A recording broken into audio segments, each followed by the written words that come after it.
Yeah, Amaru. I need a second. I need to think this through. Hey Flamigos, it's your girl Black Flamigo, aka Miss Flaws and All, and today we are getting into Pincha protocols. So this is for anyone who's trying to build their upper body strength, trying to work their way into Pincha, aka the forearm stand, as I like to call it, because all of our weight in Pincha is up and down this forearm and into the palm as well. So today's class we're going to get into some techniques and some ways to strengthen your Pincha, even if we've never done it before. So for anyone who would like to use a wheel, I definitely highly recommend bringing in your yoga wheel. That can prove to be very effective for training your upper body and your shoulders in particular, and your hands as well, where to go as far as when we're setting up for Pincha, creating a foundation that's strong, and also creating awareness in our hands and in our elbows as well. Okay, which is gonna engage us through our forearm, and we are gonna get into ways to strengthen that engagement. Okay, so let's start off with a warm-up. Okay, the warm-up is gonna be super simple. I already have a couple of my favorite moves. We're gonna do 3 moves to warm up, and I'm gonna show you guys it right now. So as you guys see, I am practicing near a wall just in case I need some support. So if you want to line up against the wall, that's great to start, or you can stay on your mat and we'll do our 3 moves to warm up. Okay, so come onto the hands and knees. And as you guys see, like, I'm in my super comfortable position, super comfortable on my mat. My knees are comfortable, everything's comfortable. Only thing that I might end up doing is putting on some socks that grip my mat a little bit more, because what's really important when we get into Pincha is having the ability to kick off and create power from the ground. Okay, so let's start with our warm-up. We're going to place our hands down, and just so you guys can get a good visual, I'm going to go ahead and turn to the side so you guys can see. We're just going to start with a simple cat and cow. So stack the shoulders over the wrist, hips over the knees, and we're going to inhale, lift the chest, drop the belly, exhale, round the spine, tuck the chin. And everybody knows cat and cow, right? Inhale, lift, drop the belly for cow pose, exhale, round the spine, tuck the chin, press the ground away. And notice here, we're really pressing the ground away. Let's hold this cat pose for 10, 9, 8, 7, 6. Just really pressing the ground away, protracting our shoulders, really creating some movement and arch in our spine, and those shoulder blades are really engaged. Now, we're going to go ahead and relax. Go ahead and drop to our cow pose. Drop the belly, drop the gaze, or maybe just look straight ahead. Relax those shoulders away from the ears. And taking a few breaths in our cat or our cow pose to reset from that cat pose that we held. And we're going to take another big breath in, lifting the gaze, and then exhale, round the spine, tuck the chin, hold for 5, 4, keep pressing the ground away. This is cat pose. 3, 2, and then 1, release. So I like this because it gets the shoulders nice and warm. I also get a chance to check in, see where my hands or how my hands are feeling and where my hands are lining up at. Okay, so that was our first warm up. We're just taking a few rounds of cat and cow. Inhale to lift, exhale to round. Sometimes we're holding that cat pose and then we're releasing to cow again to reset.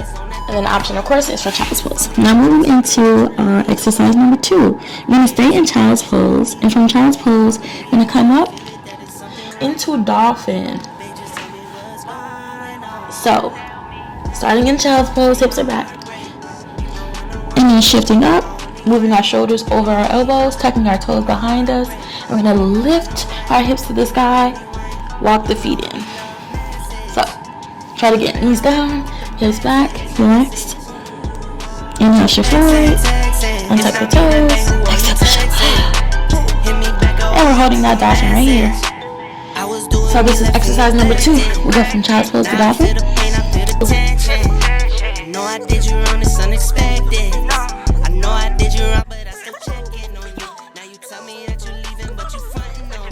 Getting done, I'm going out like who you starting for. And I'm gonna inhale, shift the shoulders over the elbows, tuck the toes, lift the knees and hips. That's our dolphin. Go ahead and walk the feet in so the hips can stay nice and high. Now knees come down. And we push back to reset. Let's take another one. Inhale, shoulders over the elbows. Exhale, tuck the toes.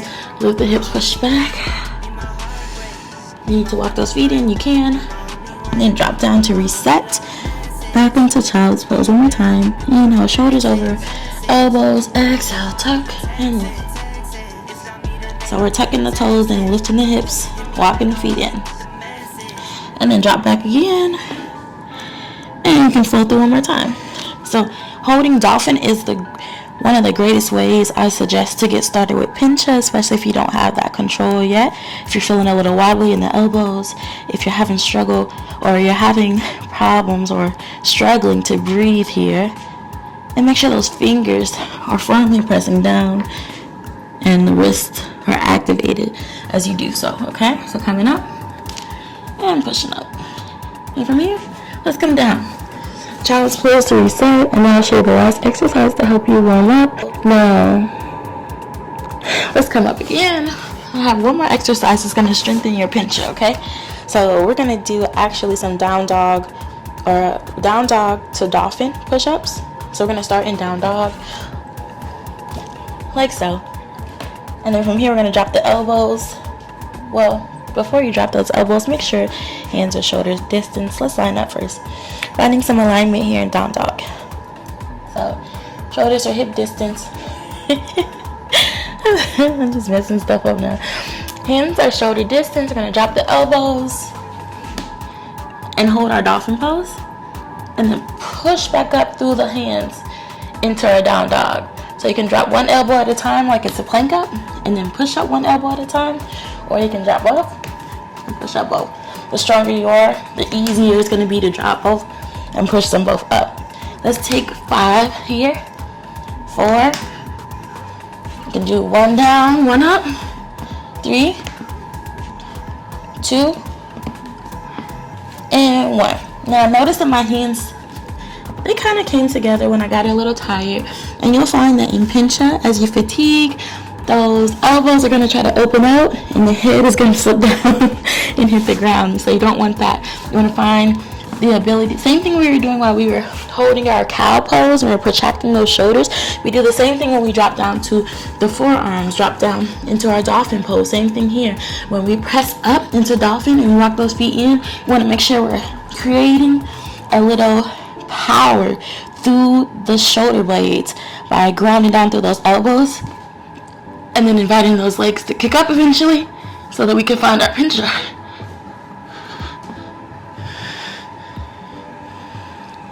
So finding what works for you here before you do your kick-ups. If you feel warm enough to try to kick up the wall, I invite you to. If you need a moment to reset, anytime you need a moment to reset, find your child's pose. Now from here, after we're fully rested, kicking up into Pincha shouldn't be an issue, theoretically. Our alignment goes as such. We're going to start with the palms shoulder distance. As we shift up and bring the shoulders over the elbows, the palms become shoulder distance. Alright, so we're preparing for Pincha. Knees can come together so that they're hip distance. Tuck the toes behind you. And then we're going to start to press the hips to the sky. Find your dolphin. Walk those feet in. From here, hold your dolphin. You may not be ready for more, but if you are, keep those hips stacked over the shoulders. Keep those shoulders stacked over the elbows. Keep those elbows shoulder distance. Keep those palms shoulder distance. Start to lift one leg. Hold it here for 10, 9, 8, 7, 6, 5. If you want to add a little more, hop. And then on 1, try to bring both legs to the sky, or maybe you're touching on the wall. Do whatever you have to do. Come back down. Let's find another rest, find another hold, and then we'll switch to the other side. And I'll show you to kick up with both legs and how to keep practicing your Pincha so it becomes stronger. When you're ready, out of child's pose, shifting up, shoulders over the elbows, hands are shoulder distance, core is engaged, tuck the toes, core still engaged, gaze is down in between the elbows, walk the feet in, Now lift the opposite leg and hold it. Hold it, keep holding it. Maybe add a little kick. Maybe you touch the wall behind you. Trying to keep everything aligned. Feet, knee, hip, shoulder, elbow. And come down when you're ready. If you aren't already down, find that child's pose to reset. Bring those arms in so that the pose is more restorative. That's enough practicing for today. Make sure you don't overwhelm yourself. Make sure you take this practice at your own pace.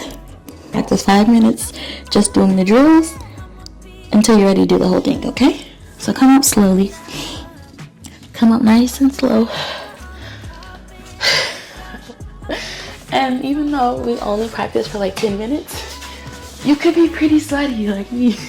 I hope you guys enjoyed today's practice, practicing your pincha, building your pincha or your forearm stand for the first time, or maybe you're coming back to strengthen it. Either way, I hope you guys enjoyed today's video and take the tips that I gave you to build up your pincha if you're not ready to get into it, or to strengthen your forearms in general. And yeah, make sure you guys stay aligned, stay aware. I hope you guys enjoyed today's video. Peaceful amigos. I will see you guys in the next one. Bye.